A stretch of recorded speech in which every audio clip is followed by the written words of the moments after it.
আসসালামু আলাইকুম রহমতুল্লাহি ওবরকাতুহ। সম্মানিত দর্শক, জীবনের সব ক্ষেত্রেই একটা হিসাবের খাতা থাকে। রাজনীতির ক্ষেত্রে এই হিসাবের খাতাটি আরও বড় হওয়া দরকার এবং গুরুত্বপূর্ণ হওয়া দরকার।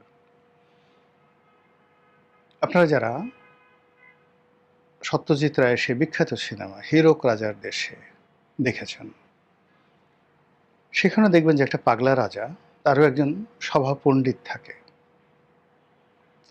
তারও একজন সভা কবি থাকে এবং সবাই রাজার সঙ্গে জিহুজুর জিহুজুর করলেও তিনি, যিনি সভাপণ্ডিত এবং যিনি রাজ জ্যোতিষী, লক্ষ্য করবেন সেই রাজ জ্যোতিষী তিনি কিন্তু হীরক রাজার সঙ্গে সব কথায় একমত পোষণ করেন না। তিনি হীরক রাজাকে তুচ্ছ-তাচ্ছিল্য করেন এবং রাজার ইচ্ছায় তিনি খুব সুকৌশলে তাকে বিভিন্ন পরামর্শ দেন,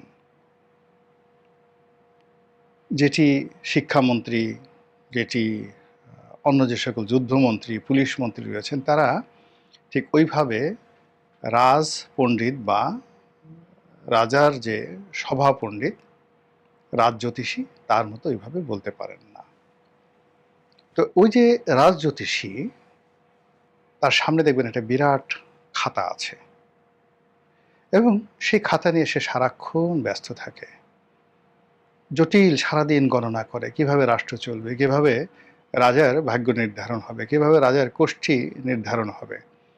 এই কাজে নিয়ে সে এত ব্যস্ত থাকে যে রাজা যে আনন্দ করেন বা ফুর্তি করেন বা রাজার যারা লোকজন যারা যে ভাড়ামি করেন, এই দিকে তার খেয়াল থাকে না। এবং ওই ডায়ালগগুলো দেখলেই বুঝতে পারবেন। তো কাজেই জীবনের সব ক্ষেত্রে কিছু কিছু জায়গা পবিত্র রাখতে হয়। জীবনের কিছু কিছু ক্ষেত্রে কিছু জায়গা যাকে বলা হয় দার্শনিকদের হাতে ছেড়ে দিতে হয়, ফিলোসফারদের হাতে ছেড়ে দিতে হয়, পরিকল্পনাবিদদের হাতে ছেড়ে দিতে হয়। যেমন আমাদের দেশের পরিকল্পনা মন্ত্রণালয় আছেন। তো এই যে পরিকল্পনা মন্ত্রণালয়, এটিকে সব আমাদের দেশে, স্বাধীন বাংলাদেশে সবাই এটাকে তুচ্ছ-তাচ্ছিল্য করেছে। অথচ এই দেশের সবচেয়ে ১ নম্বর মন্ত্রণালয় হওয়া উচিত পরিকল্পনা মন্ত্রণালয় বা পরিকল্পনা কমিশন।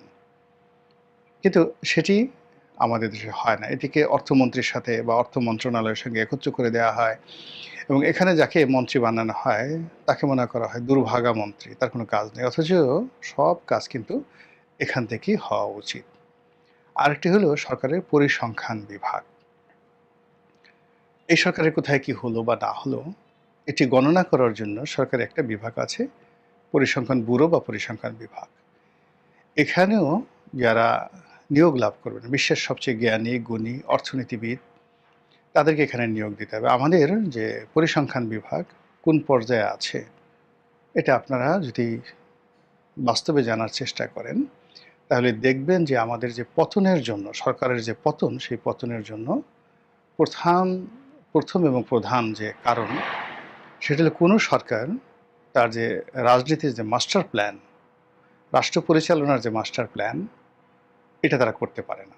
কোনো প্ল্যান নেই। রাজার যেটা ইচ্ছা, প্রধানমন্ত্রীর যেটা ইচ্ছা, রাষ্ট্রপ্রধান বা সরকার প্রধানের যেটা ইচ্ছা, ওটাই তার মাস্টার প্ল্যান। মুখ দিয়ে যা আসলো বলল, এটা করো, এটা করো, এটাই মাস্টার প্ল্যান। ওকে ধরো, ওরে মারো, ওরে কাটো, ওখানে টাকা খরচ করো, ওখানে খাল কাটো, ওখানে বিল ছাড়ো, ওখানে ইঁদুর ধরে মানে ইঁদুর নিধন উদ্বোধন করো, এরকম নানা রকম কথাবার্তা যে যার মতো চলতে থাকে। এটা অনেকটা যে সেই নায়ক রাজ্জাকের একটা বিখ্যাত সিনেমা আছে পাগলা রাজা, ওইরকম একটা পাগলা রাজার মতো কাণ্ড কারখানা চলে। কিন্তু নর্মালি তো আসলে এভাবে চলার কথা না।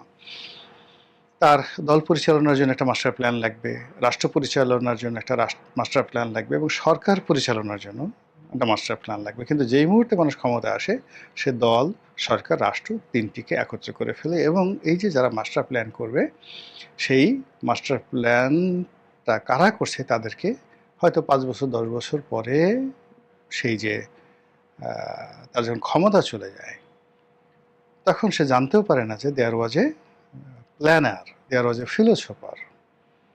বাংলাদেশ ব্যাংকের সবচেয়ে গুরুত্বপূর্ণ একটা পদ আছে, প্রধান অর্থনীতিবিদ। আমরা গভর্নরকে নিয়ে ব্যস্ত, ডিপটি গভর্নরকে নিয়ে ব্যস্ত, যিনি গোয়েন্দা শাখা দেখেন, বাংলাদেশ ব্যাংকের আর্থিক গোয়েন্দা বিভাগ দেখেন, তাকে নিয়ে ব্যস্ত। কিন্তু বাংলাদেশ ব্যাংকের যে একটা পদ আছে প্রধান অর্থনীতিবিদ, তাকে নিয়ে আমাদের মানুষের কোনো আধিক্যতা নেই, অথচ ব্যাংকের সব কিছু নির্ভর করবে এই প্রধান অর্থনীতিবিদের উপর। তো এরকম বিষয়গুলো যদি আপনি ধরেন, তো সেক্ষেত্রে এই বর্তমান সরকারের যে সফলতা, সেই সফলতা নির্ভর করবে যদি তাদের এরকম প্ল্যান করার মতো লোক থাকে। কিন্তু দুর্ভাগ্যজনক হলেও সত্যি, কখনই গত 17 বছরে মানে বিএনপি ক্ষমতা চলে যাওয়ার পরে বা তারও আগে কোনোদিন এই দল পরিচালনার জন্য কোনো মাস্টার প্ল্যানার ছিল আমার জানা নেই। তবে শহীদ প্রেসিডেন্ট জিয়াউর রহমান সাহেব কিন্তু একটা পলিটিক্যাল স্কুল খুলেছিলেন এবং সেই স্কুলের একজন প্রিন্সিপাল তিনি নিয়োগ দিয়েছিলেন। তো সেটা ভিন্ন প্রসঙ্গ, কিন্তু সেটাকে আর বিএনপি এরকম কোনো প্রিন্সিপালের মধ্যে নাই। আর গত 18 মাসে তো এরকম অবস্থা হয়ে গেছে যে ছাত্ররা প্রিন্সিপালের যেভাবে ধরে ধরে কান মলে দিয়েছে, এখন আর কেউ প্রিন্সিপাল হতে চাইবে না। আর বিশেষ করে পলিটিক্যাল প্রিন্সিপাল তো সম্ভবই না। ছাত্র এসে বলবে, তুই কে, তুই কোথা থেকে লেখাপড়া করেছিস, তুই আমাকে শেখাতে কি শিখাবি? চাঁদাবাজির ব্যাপার তোর কোনো অভিজ্ঞতা আছে?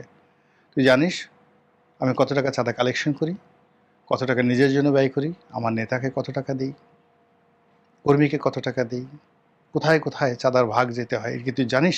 তুই কি ঘোড়ার ডিমের প্রিন্সিপাল হয়েছিস? তো এরকম এখন আমাদের সেই যে কোনো রাজনৈতিক দলের জন্য এটা হয়ে গেছে নির্মম বাস্তবতা। কিন্তু আসলে আমাদের একটা রাজনৈতিক মাস্টার প্ল্যান দরকার, মাস্টার প্ল্যানার দরকার। তো সেই অর্থে বর্তমান সরকারের কোনো মাস্টার প্ল্যান নেই। অথচ আগামী 7 দিন কিভাবে চলবে রাষ্ট্র, দল, কি সমস্যা হতে পারে, এই বিষয়গুলো নিয়ে যদি সরকার প্রধানের একটা গ্রাউন্ড ওয়ার্ক থাকে, তার সামনে একটা পেপার ওয়ার্ক থাকে, he could do better, even better than ever. সবচেয়ে তিনি ভালো করতে পারবেন। উদাহরণ হিসেবে বলি, তেলের দাম, যেমন আজকে এই ভিডিওটা যখন করছি তখন তেলের দাম বাড়ানো হলো। তো তেলের দাম বাড়ালে কি লাভ হবে, কি ক্ষতি হবে, এবং এটার ফলে জনমনে কতটা স্বস্তি আনা যাবে, আর স্বস্তি না আনা গেলে এটা কতটা বিরূপ পরিস্থিতি হবে, সেটি নিয়ে কোনো মাস্টার প্ল্যান সরকার করেছে বলে আমার কাছে মনে হচ্ছে না। এর কারণ হলো যে এই যে তেলের দাম বাড়ানো হলো, এখনও যদি পেট্রোল পাম্পগুলোতে ভিড় থাকে, মানুষ মেজাজ রাখতে পারবে না, তেলের দাম বৃদ্ধি দেবেন এবং পেট্রোল পাম্পগুলোতে মারামারি শুরু হয়ে যাবে। তো কাজেই কোনো রকম মাস্টার প্ল্যান ছাড়া যখন হঠাৎ করে একটা আপনি পরিকল্পনা নেন, ওটা বুমেরাং হয়ে যায়। ধরুন আগামী 7 দিনে বাংলাদেশে কি হতে পারে, ইসলামী ব্যাংকে কি ঘটবে আগামী 7 দিনে, এটার উপরে রাজনীতির কোর্স অফ অ্যাকশন পরিবর্তন হয়ে যাবে। বাংলাদেশ ব্যাংকে যে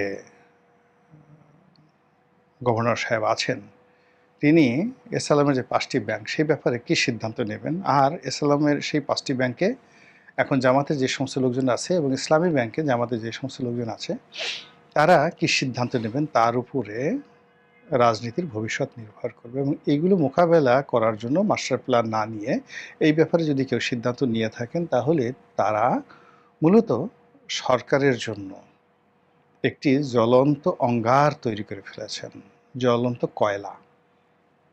সেই কয়লায় হাত দিলে হাত পুড়ে যাবে, আর কয়লা যদি ঠান্ডা হয় হাতে ময়লা লাগবে, ছাই হয়ে যাবে।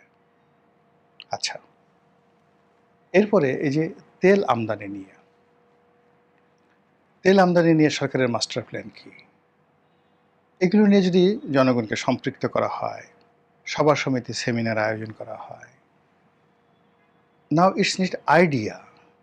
সরকারের একার পক্ষে এই আইডিয়া সম্ভব নয়। সরকার যদি এগুলো নিয়ে ব্যাপক সভা সমিতি সেমিনার করে, তাদের তো লোকের অভাব নাই, প্রেস ক্লাবে এই তেল সমস্যা নিয়ে করণীয় শীর্ষক আলোচনা সভা, সরকার তথ্য মন্ত্রণালয় করতে পারে, প্রেস ক্লাব করতে পারে, পত্রপত্রিকাগুলো করতে পারে, টেলিভিশনগুলো করতে পারে, সিরিজ অফ বৈঠক। এখানে সরকারি ইনভেস্টমেন্ট খুব জিরো, খুব অল্প, কিন্তু মানুষজন অ্যালার্ট হয়ে যাবে এবং আমাদেরই মধ্যে হয়তো দেখা গেল যে আমি সারাক্ষণ বসে যে চিন্তা করি, তার চাইতে আমার ড্রাইভারের মাথায় একটা ভালো বুদ্ধি চলে আসতে পারে। তো এই আলাপ আলোচনার মধ্যে দেখা গেল এমন সব সিদ্ধান্ত আসলো যে সিদ্ধান্তগুলো সরকারের জন্য খুবই গুরুত্বপূর্ণ। আবার অন্যদিকে যদি কোনো গুরুত্বপূর্ণ সিদ্ধান্ত নাও আসে, কেবল সমস্যা নিয়ে আলাপ আলোচনা করার কারণে কি হচ্ছে, মানুষের উত্তেজনা প্রশমিত হয়ে যাবে। মানুষ এই সমস্যা সম্পর্কে ওয়াকিবহাল হয়ে পড়বে। কিন্তু সেই ধরনের কোনো উদ্যোগ আমরা এখন পর্যন্ত দেখছি না। এরপর আমাদের সাথে যে চীনের কিছু সমস্যা হচ্ছে, ভারতের মহা সমস্যা, আমেরিকার সাথে আমাদের যে মারাত্মক কতগুলো সমস্যা আছে কূটনীতির অঙ্গনে, এই সমস্যাগুলোর সঙ্গে আমাদের সীমান্তে গোলাগুলি, এই সমস্যাগুলোর সঙ্গে আমাদের রোহিঙ্গা প্রত্যাবর্ষণ, এই সমস্যাগুলোর সঙ্গে আমাদের ফরেন রেমিটেন্স, আমাদের আন্তর্জাতিক ব্যবসা বাণিজ্য, আমাদের গার্মেন্টস এক্সপোর্ট, এর সব কিছু জড়িত। কিন্তু এগুলো নিয়ে যে বিভিন্ন থিঙ্ক ট্যাঙ্ক গ্রুপ তৈরি করা, তাদেরকে দিয়ে জনমত তৈরি করা, সরকার আসলে কি চাচ্ছে? সরকার কি চাচ্ছে যে আমেরিকার সাথে সম্পর্কটা ভালো হোক? যে চুক্তি ইউজ করে গেছেন সেই চুক্তিটা বলবৎ থাকুক? নাকি সরকার এই চুক্তিটা বাদ দিতে চাচ্ছে? যেটাই সে করতে চাক না কেন, একটা মাস্টার প্ল্যানের অধীন এগুলো নিয়ে গণমত এবং জনমত তৈরি করতে হবে। এটা আমেরিকাতে হয়, ভারতে হয়, তাদের প্রচুর থিঙ্ক ট্যাঙ্ক থাকে। সেই থিঙ্ক ট্যাঙ্কে সরকার টাকা দেয়, গোপনে টাকা দেয়, গোয়েন্দা সংস্থার মাধ্যমে টাকা দেয়, এনজিও ব্যুরোর মাধ্যমে টাকা দেয়। এই যে ইউএসএআইডি, তারা যে বাংলাদেশে এত বড় একটা রেজিম চেঞ্জ করে ফেললো, শেখ হাসিনার পতন ঘটালো একটা এনজিও দ্বারা। তো সরকারও কিন্তু এভাবে এনজিও দিয়ে বহু কাজ করতে পারে জনমত সৃষ্টি করার জন্য। যখন লক্ষ লক্ষ মানুষ রাস্তায় নেমে আসবে, সরকারের ইচ্ছায় রাস্তায় নেমে আসবে, সরকার চুক্তি বাতিল করে দিতে পারবে, কিচ্ছু করার নাই। এরকম চুক্তিতে, সব চুক্তিতে এরকম অসংখ্য ক্লোজ থাকে। ফলে কি হলো দেখুন, সরকারের হাতে কোনো মাস্টার প্ল্যান না থাকার কারণে আগামী 7 দিন যে কি হবে দেশে, দেশের বাইরে, আমরা কেউ জানি না, সরকারও জানে না, কোনো গোয়েন্দা সংস্থাও জানে না। আমরা তীর্থের কাকের মতো হা করে থাকি, কখন ঘটনা ঘটবে, তারপরে ঘটনা ঘটার পর আমরা চিন্তা ভাবনা করে দেখব কি করা যায়। এর বাইরে আসলে আমাদের কোনো কাজ নেই। ফলে কি হলো, রাষ্ট্র ব্যবস্থায় যা ছিল অতীতে, ডে বাই ডে তার চেয়ে আরও খারাপ হচ্ছে। অতীতে যারা সরকার প্রধান ছিলেন, রাষ্ট্রপ্রধান ছিলেন, তাদের যতটুকু মর্যাদা ছিল, ইভেন বিনা ভোটের এমপি, রাতের ভোটের এমপি, আমির আমির এমপি, তাদের যতটুকু গ্রহণযোগ্যতা ছিল, এইবার 2026 সালে যারা এমপি হয়েছেন, আপনার কি মনে হয় তাদের কি মর্যাদা একটু বেড়েছে, সম্মান বেড়েছে? একজন এবার এমপি হিসেবে এখন কি কেউ কোমর দুলিয়ে, তারপরে শেষে বুক ফুলিয়ে, মাথা উঁচু করে সমাজের জন্য, রাষ্ট্রের জন্য, জাতীয় সংসদের সদস্য রূপে কিছু করার, জাতীয়ভাবে কিছু করার, নির্বাচনী এলাকায় কিছু করার মানে শক্তি সামর্থ্য অর্জন তো দূরের কথা, আপনি যে করতে পারেন এই ধরনের বিশ্বাস আপনাদের কয়জনের মধ্যে আসছে? এই যে যদি মনে করেন যে আসেনি, ইট মিনস গোড়ায় গলদ, মানে আপনার আমার কারোরই কোনো মাস্টার প্ল্যান নাই, অথচ রাজনীতিতে মাস্টার প্ল্যানটা খুবই অনিবার্য। মহান আল্লাহ আমাদের সবাইকে হেদায়েত দান করুন এবং হেফাজত করুন। আসসালামু আলাইকুম ওয়া রাহমাতুল্লাহি ওয়া বারাকাতুহু।